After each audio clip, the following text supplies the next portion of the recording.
Cette fumée noire, les Polonais la voient et la respirent tous les jours.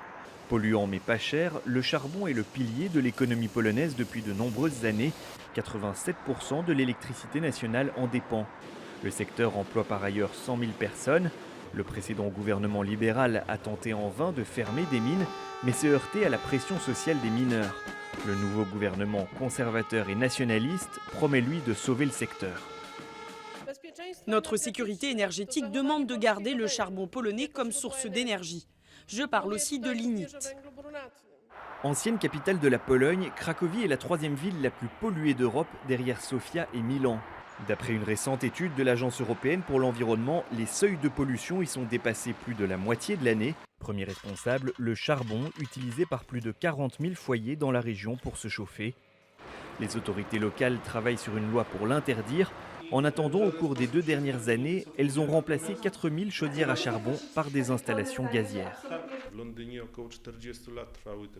À Londres, le processus de changement dure depuis 40 ans et n'est toujours pas terminé. Les questions concernant la qualité de l'air dans les grandes agglomérations sont particulièrement compliquées.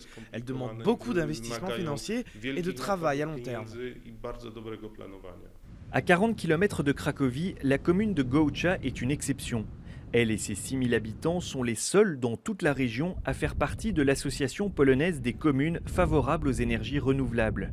Il y a 2 ans, à l'initiative du maire et grâce aux fonds européens, 250 foyers ont investi dans des panneaux solaires pour chauffer leur eau. Aujourd'hui, 20% de la commune est équipée. Les habitants ont en revanche refusé l'installation des éoliennes.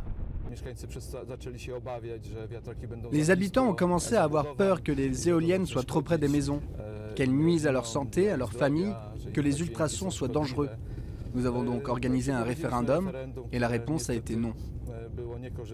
D'ici 2020, l'Union européenne impose à ses membres de produire au moins 15% de son énergie à partir de matières renouvelables.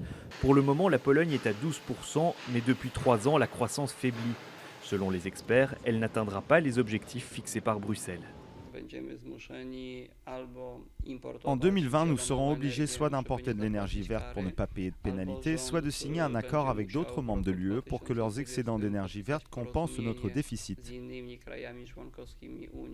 Si l'écologie n'est pas la priorité de la Pologne, ce n'est pas uniquement pour des raisons économiques. Pour l'heure, le charbon est la seule matière qui lui assure l'indépendance énergétique vis-à-vis du gaz et de la Russie.